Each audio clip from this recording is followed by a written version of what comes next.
Okay, welcome back. We're looking at our second installment of our CP Math 2B Fall Final Review. We have already done in a previous video numbers 1 through 17. We're looking today at numbers 18 through 34. Before we begin though, guys, a few things here. First, calculators are okay on this. Graphing are fine. I would definitely have those. You can use the ones in my classroom. Just make sure you bring them back and check them in and out with the substitute. Number two, I'm going to allow one 3x5 note card for notes, whether it be quadratic formula, trig functions, whatever there. So that way you can kind of be set with that. Okay, so let's go ahead and get started.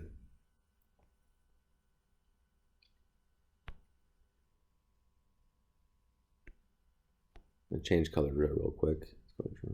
Okay, number 18 here, the trajectory of a model rocket launched from a rocket launcher on the ground at an angle of 70 degrees with an initial speed of 60 meters per second can be modeled by the parabola, and they give us the equation, where x-axis is the ground. So here's the ground.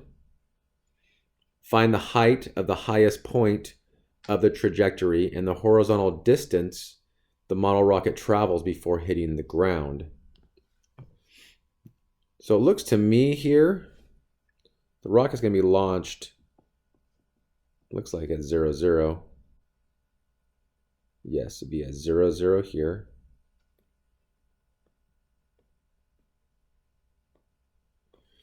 Now we want to see when it's going to hit the ground and what the highest point here is. And for all we know, these could be yucky decimals. So what I'm going to do first is take out the graphing calculator.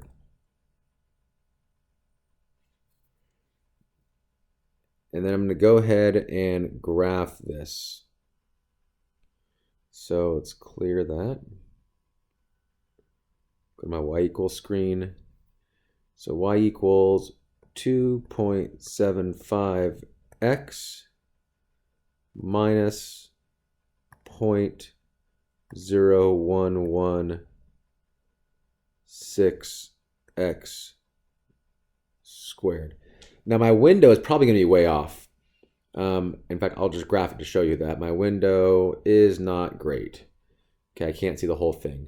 And if I look at my parabola here, I can see that my x-axis goes from 0 to like at least 240. So I'll go on my x, I'll change my window here. I'll take my x from 0 to 300. So that way I'll get to right here. And I'll go by 50s.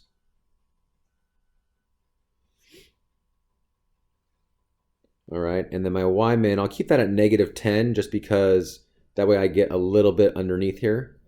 My y max, I'll go to 220 like is in this picture, in this graph.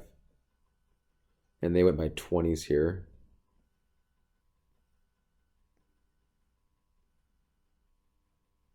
Since they went by 20s here, I might as well go like that on my x scale too instead of 50. And graph. Pretty good little picture here. Now what I want to do first is let's go ahead and find the vertex first. There's a couple ways you can do this. I'll find the vertex. I'm going to go second calc maximum, because maximum is the top of this. So 4. I'm going to go left of the top. Push enter. Go to the right of the top. Push enter. Guess. Go about to the middle of it. Push enter. And the maximum here is 118.5. Okay, 118.5. And so I'll round that to 118.5. And then y is 162.9. That's about 163. I'll go ahead and round it up to 163. So 118.5, height of 163. And that makes sense. Now, there's a good chance on the test that if you look at the answers they give you, that's the only one that makes sense. You know, you can kind of see it's the top's past 160 barely, and maybe the rest of them are way off, and you can just give a guesstimation. But if not, that might have to be the way you do it. Okay. The nice thing here is you know that this is halfway of how far the rocket is traveling. So that means that this point is going to be something comma 0, and it's got to be double that. And you can see it doesn't quite reach 240 there. And so 118.5 times 2 is, let's see, that'd be 237. 237.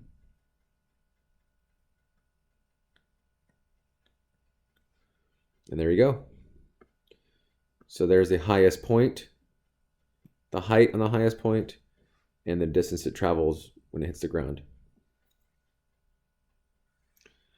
19, write a possible equation for the graph. This just comes straight from our factors being where our related to our x-intercepts. So hopefully you remember that since this is -5, it would give us a factor of x plus 5. And of course this is y equals. And because this is 1, it gives a factor of x minus 1. The last thing I do is I just double check. If I multiply my 5 and my -1 together, I should get my y-intercept right here of -5, and I do. So that should work.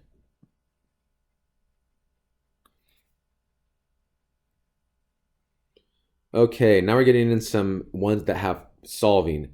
Now, if they give nice numbers, like this one does, these solve the quadratic, you can, first of all, you can always use quadratic formula. So the quadratic formula will always work.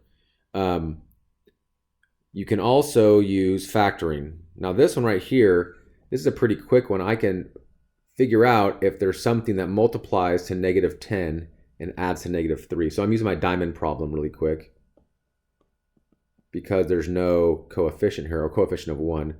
So -10 and -3, that'd be -5 times 2. So this one actually is really easy with factoring. So there's our factoring. And that means that x would equal 5 and x equals -2. Again, you could do that with quadratic formula, which I'm sure I'll do one eventually here that uses quadratic formula. Okay, 21, x squared equals -49. Well, we just square root both sides. Now there's two possibilities really of what this could be. I'm not sure. First of all, because it's a -49, that means that there are no real answers. We can't take the square root of a negative number and have a real answer. So it's possible that it is no solution. And I should say no real solution. Or, depending if we are talking, if there's an I, an imaginary number in this, in the possibilities of answers, it could be x equals 7i. But I think on the test, it's leaning towards there's no real solution. Okay, 22. This one's kind of nice. You could do an x marks a spot. You could do, not Pythagorean theorem, you could do the quadratic formula. I actually would stay away from both of those. Since there's no x term, you can actually just add the 81 to both sides. And again, if you're not comfortable with this, you could use quadratic formula. Divide by 4. So x squared equals 81 over 4. Square root both sides. So now you get plus or minus. Square root of 81 is 9. Square root of 4 is 2. So x equals plus or minus 9/2. 23. This would be a good one to use quadratic formula here. The first thing you got to do, though, is get all of your terms onto one side. So if I subtract that 3x, and make sure I reorder them. I want them to have the x squared first, and then the x, and then the number. That gives me my, my a. Let's kind of zoom in a little bit more. My b is -3, and my c is -2.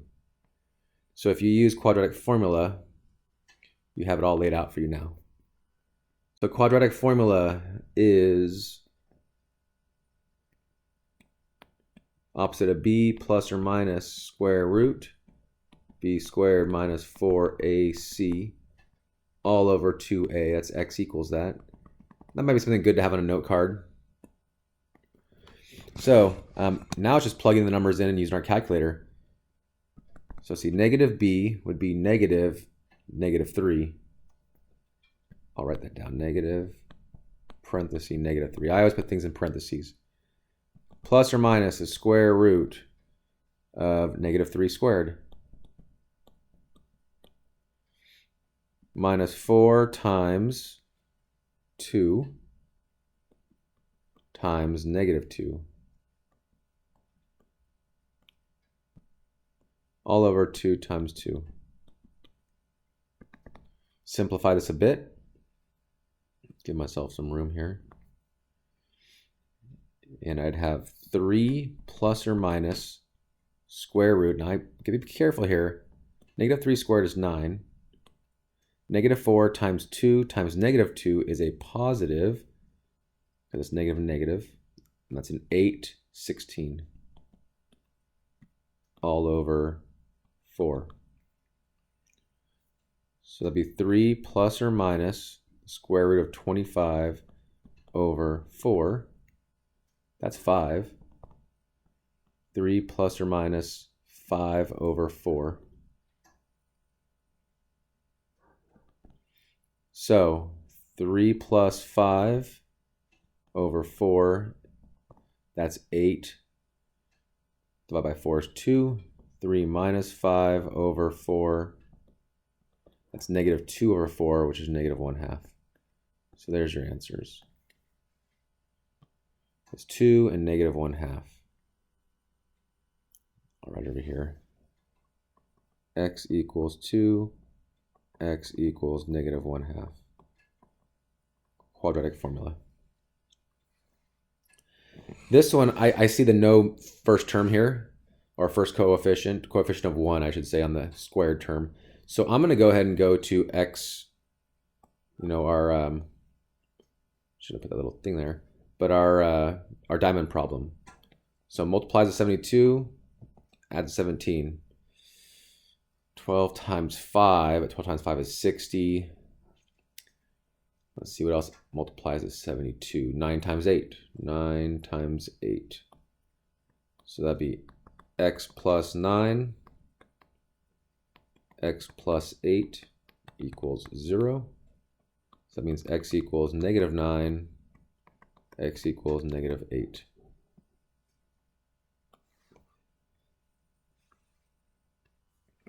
Find the number of solutions to this equation.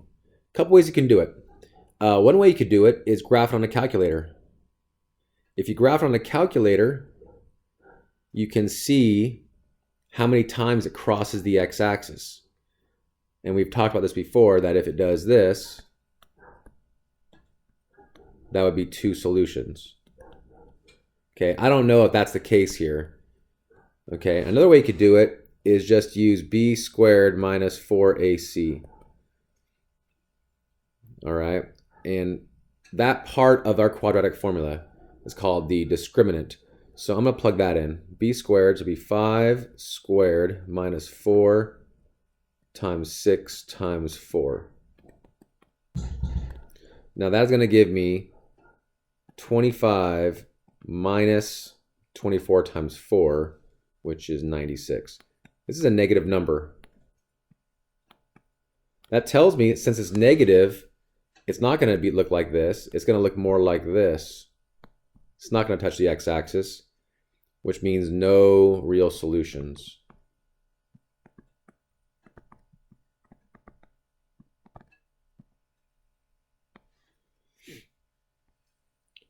Now find the number of x-intercepts. We could do the exact same thing we did on 25. Or you could just graph it. So this is the other way you could do it. Just graph it real quick. Turn it on, a good idea.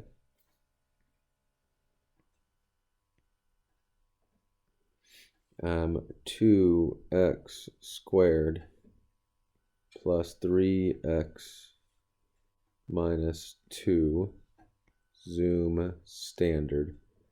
And it crosses in 2 spots. 1, 2. So that would be 2. Oh, it says not solutions this time. It says x-intercepts. 2 x-intercepts. Okay, 27. What are the x-intercepts for the parabola given by this equation? Oh, it's already factored, which is going to be nice on a test. That means our x-intercepts will be at 7, 0. So it's the opposite here, right? Or if you set that equal to 0.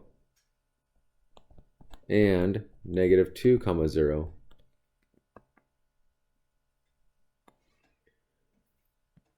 What is the y-intercept? Well, the y-intercept is going to be when you multiply this whole thing out, what's your number by itself? I also know that if I just multiply these together, just the last term, that's negative 14. So our y-intercept is at 0, negative 14. You can graph on a calculator and prove that, but that's pretty quick without a calculator. What are the x-intercepts for this parabola? Well, now we have to do some factoring here. There's no coefficient, or sorry, I can't say no coefficient. There is a 1 as the x squared coefficient. So that means we can go right to our diamond problem. What multiplies the 35 and adds to negative 2, 7, and 5, 7 being negative. So that means we have x minus 7 times x plus 5. And then back to the same problem we just did right here. Almost, one of the factors is the same.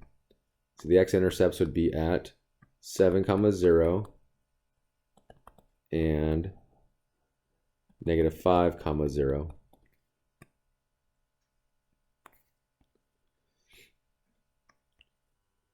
Number 30, when using the quadratic formula, if the discriminant b squared minus 4ac is negative, how many real solutions? We just had this. No real solutions.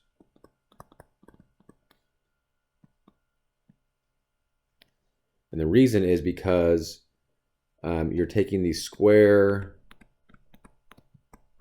root of a negative number. A little shorthand there.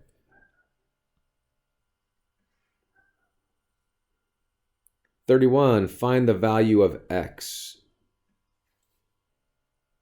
Okay, so find the value of x here.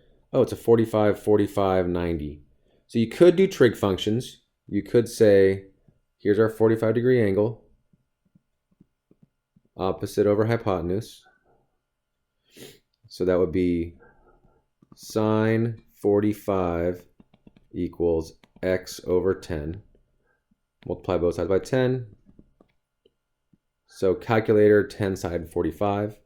Another way is, since it's a 45, 45, 90, we're going from the hypotenuse to a leg. We divide by root 2. So another answer would be 10 divided by root 2. And I'll just show really quick that either way on a calculator, same answer. 10 Hopefully this is in, let's just double check it's in degree mode. It is, degree mode.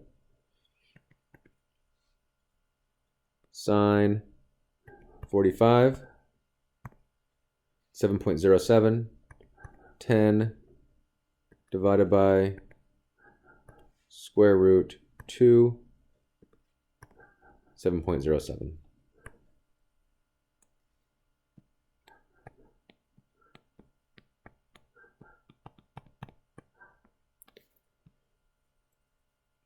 After takeoff from an airport, an airplane travels, okay. This is a typo.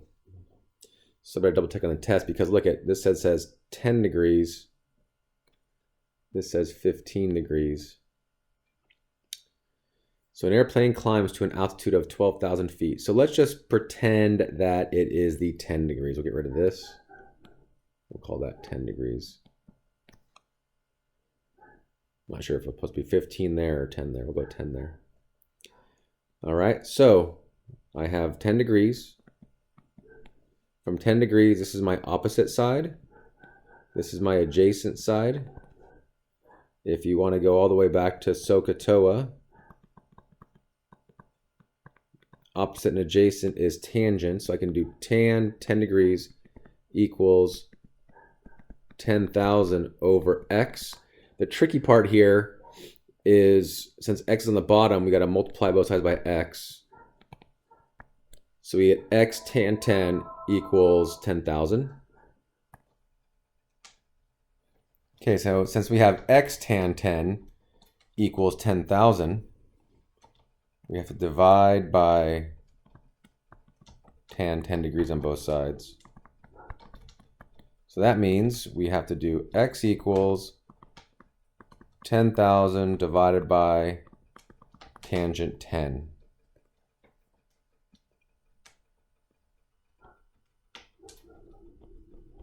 $10,000 divided by tangent 10 degrees. 56,712.8. 56,712. And I just realized now that not only was the typo right there of 10 and 10,000, they give you 12,000. So I just use this triangle right here, and not what they gave you in the question. 33. Got two more here. Find the value of x. Express your answer in simplest radical form. This is Pythagorean theorem. A squared plus b squared equals c squared. I see the right triangle with no degrees. Got three sides. They gave me two. I got the last one. And x is my c squared because it's my longest side. So I can say 6 squared plus 3 squared equals x squared. 36 plus 9 equals x squared. So x squared equals 45. Square root. X equals square root 45. And let's see, 45, we have to do simplest radical form. So the biggest perfect square is 9. So square root 9 times square root 5. And I know that because 5 is prime number there. So x equals square root 9 is 3. So 3 root 5. Again, it's going to be a lot easier on this when you have all the answers with multiple choice in front of you. Last one. Find the missing side length. So it's the same thing. Call that A because it's a short side. A squared plus 20 squared equals 25 squared. Go ahead and 20 squared is 400. 25 squared is 625, I believe. You could do a calculator of that, but I'm pretty good with my perfect squares.